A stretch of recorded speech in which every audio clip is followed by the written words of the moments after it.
I'm Bill Jasper here again with Professor Quy Ky, author of the Viet-Nam Upheaval, and we'd like to go into this segment, Professor, for those Americans who are too young to remember the Vietnam War, and even for many of those who, like myself, grew up in high school and college during the war, but have forgotten a lot of the key facts. Why, you're an American now as well as a Vietnamese, why is an understanding of the Vietnam War and the communist takeover of Vietnam important to us today? Well, the process of communist conquest of Vietnam is something as a lesson to learn because it could apply anywhere else, especially in the United States. How Vietnam was lost. It is a process of conquest that the communists prepared very meticulously through different stages. Yesterday in the forum, I had the opportunity to sum up the process with which Mao Zedong conquer Vietnam. Yeah. And that was a very important point, because most Americans who know anything about Vietnam think, well, Ho Chi Minh conquered Vietnam. But as you point out, that isn't the case. Mao Zedong in China played the crucial role. That's correct. Because Mao Zedong had an agenda on Vietnam ever since he occupied mainland China in 1945. And he had the map of China drawn, including Vietnam as part of China. It is Chinese territory. So, clear back in the 1940s. That's right, 45. No, 49. 49, Yeah. when Mao Zedong and the Communist Party took over China. That's right. With the help of our State Department, but we won't get into that right now. No.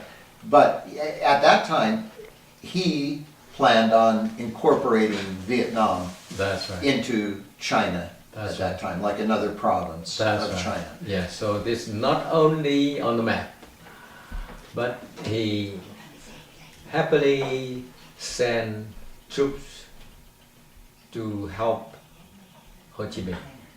And this was at the same time when Ho Chi Minh and Mao and all of their forces around the world were denouncing colonialism and saying that we had to have this war of liberation to free Vietnam as a sovereign nation from China, while at the same time they were planning on incorporating it into China. That's correct. The thing is, what Communist China said about the beautiful cooperation and friendship between different countries, especially Vietnam and China and Russia, Soviet Union. It was a friendship and brotherhood of communism. It sounds beautiful, and it's attractive. It's romantic for many people outside in the world, outside the world. Yeah, and basically, the communists use the picture of friendship and brotherhood among different communist countries, but in fact it was inside. It is a matter of power for the communists, for those who have political organization and who have gun. So for Mao, power is on the tipping point of the gun. That's where they have power. And the objective of every communist leader like Ho Chi Minh and Mao Zedong, their objective is to have absolute power in their hand.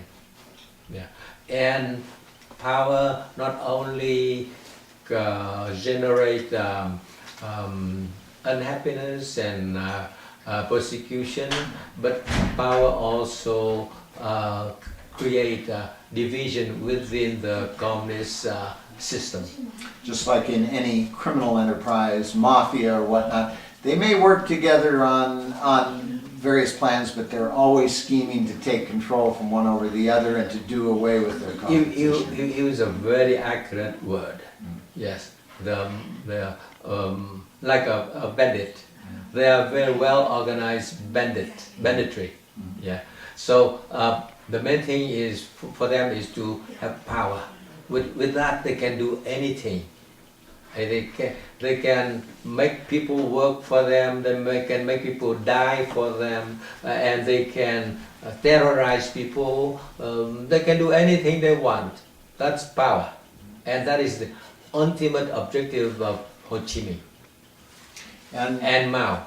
And when you look at the situation in the world today, and again, it goes back to, I can remember in the 60s and the 70s, many of the riots and campus revolutions that were taking place, not only in the United States, but in France and in Canada and England and other parts around the world.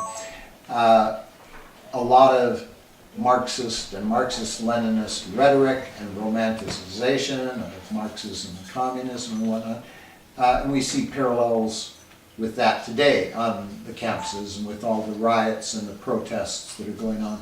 But what are some of the other direct parallels that you see today with what you experienced in Vietnam and what we saw in the 60s and 70s here in the United States?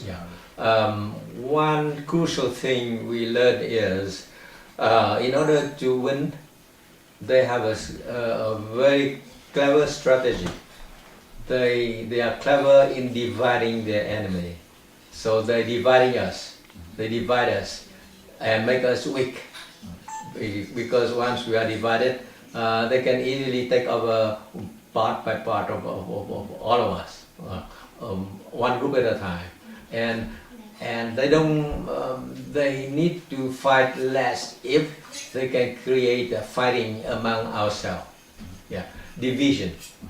And class warfare is one major weapon for dividing the enemy.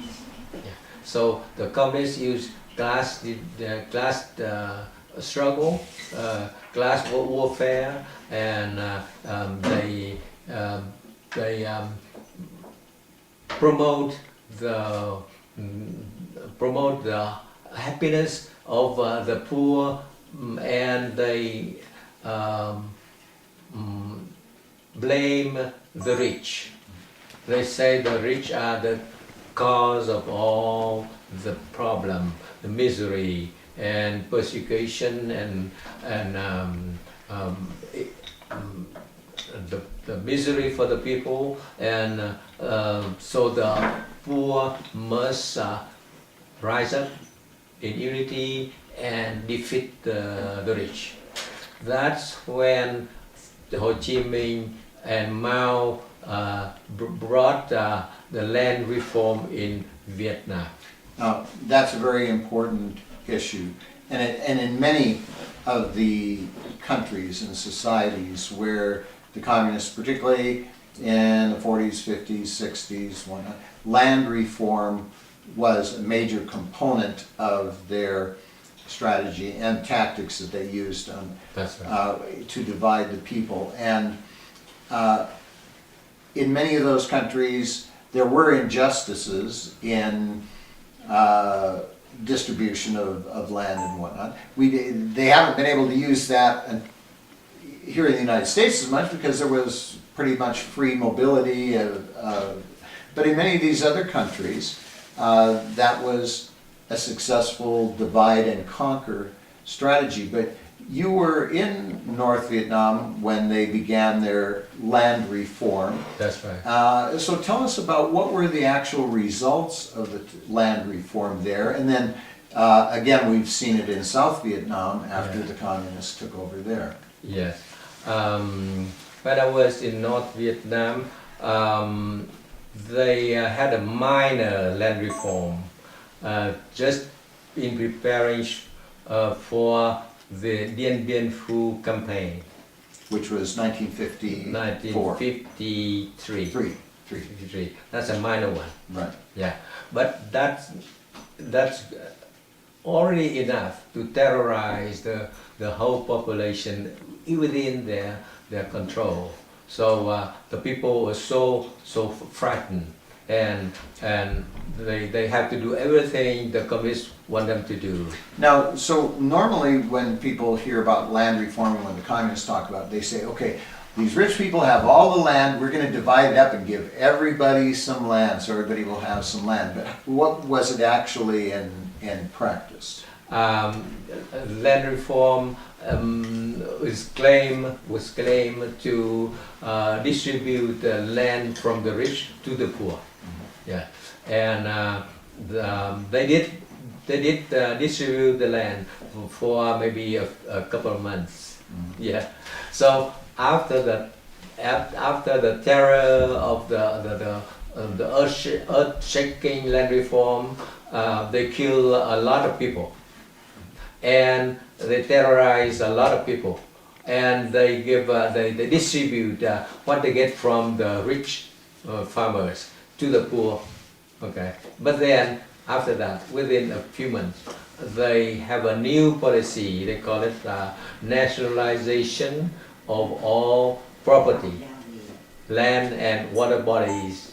Okay, and at that point, everybody who has land no more have it. No more. And So the government takes it all, the party, the Communist and Party. they put everybody in farming cooperatives. Yeah, in that cooperative, everybody worked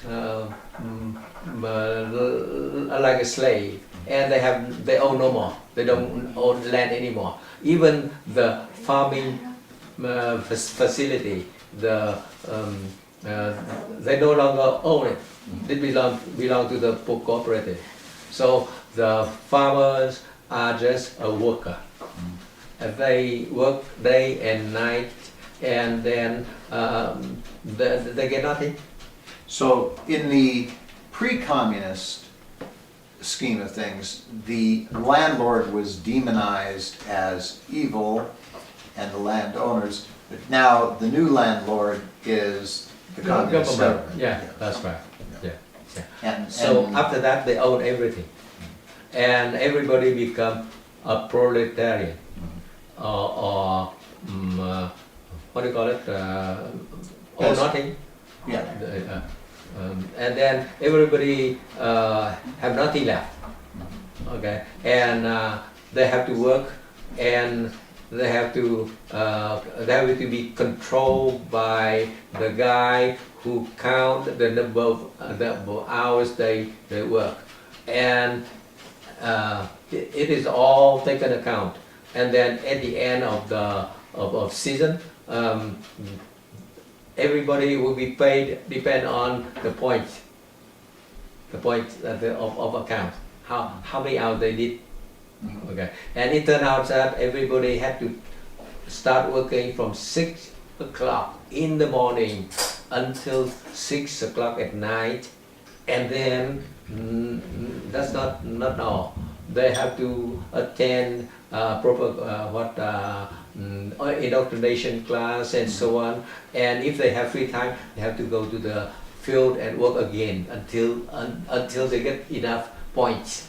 They have to volunteer. Volunteer, yes, yes. And they all have the saying that working all night all day is not enough. We have to try to work all night. Yeah, that's what they say in North Vietnam. And as a result of that, what happened to the production of grains and foods? A very good question. Because of that, the They productivity. should have greater productivity because everybody's working, right? Okay, the productivity dropped dramatically, but the government record never say that. Yeah, they say, wow, they pick up some good place and they say Record production. yeah, and they say, and they call it the average value for the whole country. Yeah, so the government record will be pretty good. Not exceptionally good, because you know why? If the record is very good, is too good, the people will ask why we are so hungry. Why we are so hungry? So they just say, well, the record is very good, and they use the best record in some province like Taiping. And Nam Dinh, and not in other area. Yeah. So they pick up some good record here and they call it a national norm. Yeah. Now, as a result of that, production plummeted. Yes. Many of the people were desperate. That caused even more people to head to the south, correct? Now, at that point, there's no way people to escape. No, you cannot escape. Yeah, the control is very strict. Yeah, because most of the people are in the cooperative, and the cooperative was controlled by the communists. Everything you do, you have to work from early morning to until late at night, and there is somebody to control you. Now, this included urban populations as well? Yes. So they were conscripted into farm labor and... Yeah, this is collectivization. Yeah. So in the urban area, all people have to get organized into cooperative. Yeah. So they are cooperative of say making shoes, making chairs and so on, handicraft. They're all in cooperative, controlled by the government. Yeah. In the jungle area, they have wood cooperatives, planting and cutting wood and so on, and all control, all into group under the party control. So nobody escaped that, and because of that, they can maintain security control, and very difficult for you to travel. So how did North Vietnam then, under this land reform and the collectivization, nationalization of the food production, how did they feed their army, the NVA, then, or did they? Did they have to rely on China? Very good question. Very good question. They control the production, so they give good food to their soldier, but not the people. Okay, so they have to make sure that their soldier is sufficiently good, but not really good by your standard. Right. Okay, yeah. So have sufficient rice to eat. More ration. The ration for rice is greater than for the people. Yeah. But they don't have enough other things like meat, fish, and so on. Okay. So only the party members and the upper echelon were well fed.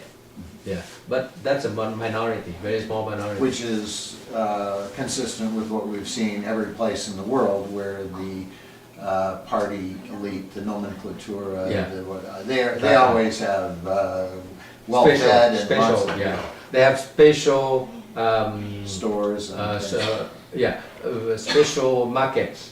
Yeah, state market, state-owned, state-controlled market. Especially for the top political leader and for the ministry and for the big department head, they have special card to go and buy.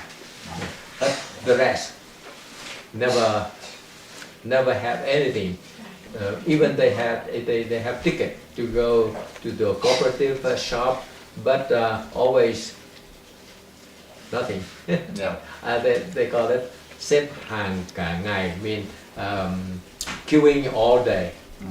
That's the name of the cooperative shop, the market. Yes. Standing in line. Standing in the line, yes, standing in line, and for a whole day, they say not available. So then, so they had the first land reform, and then the second one. Yeah. The Yeah. second one is the most terrible thing. Yeah, that's between 1955 and 1956. That's it, after the Geneva Accord. They briefly they have a time to build up their control, and so they have to execute the plan for land reform. Now it is more bloody, yeah, because the Chinese advisor demand they have to kill so much. They have a quota for each province, each district. They have to kill how many? A quota of how many people have to be killed. That's right. And this is really, then, again, shows China's influence, because basically that's what they have been doing. That's a Mao. Right. Yeah. And they have to get the order from Mao's cadres. Yeah. So even Ho Chi Minh, he has to obey Mao Zedong. So what kind of form did this take? I mean, when were people being executed at gunpoint, or they had other means of which they were doing it? At gunpoint. Actually, they have a kangaroo court, and they pick up somebody as guilty.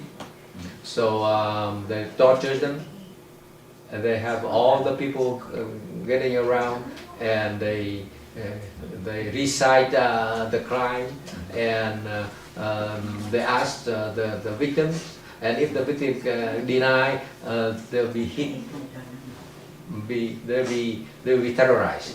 So again, this was what we've seen in every communist country and in China, where they get the mob together, the cadres, and they begin accusing whomever is, and then they have people's justice. Yeah. That is what do you call here, the lynching mob. Right. Yeah, exactly the same thing, lynching mob. Yeah. So they use the people. They train a group of people, like preparing for a film project. They train people to perform the act. Yeah. So the performance must be very convincing. Yeah. So they have to train again and again, and then when somebody was what be or called to the court, all you can do is to accept. It's better. It's best to accept your crime. Yeah, and very often, even after you accept it, you are killed off. Yeah, and they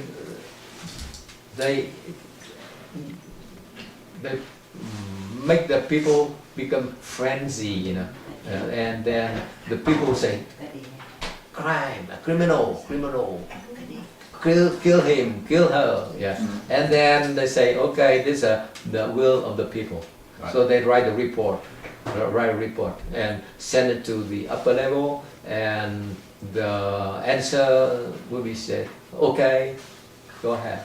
So the people will be aroused to claim victory and so on, and then they actually the verdict is already made. Yeah. They just need to have a performative case made. That's right. Yeah. Yeah. So this went on for several years then. For 2 years. 2 years. 55 and 56. Yeah. And around the problem is this.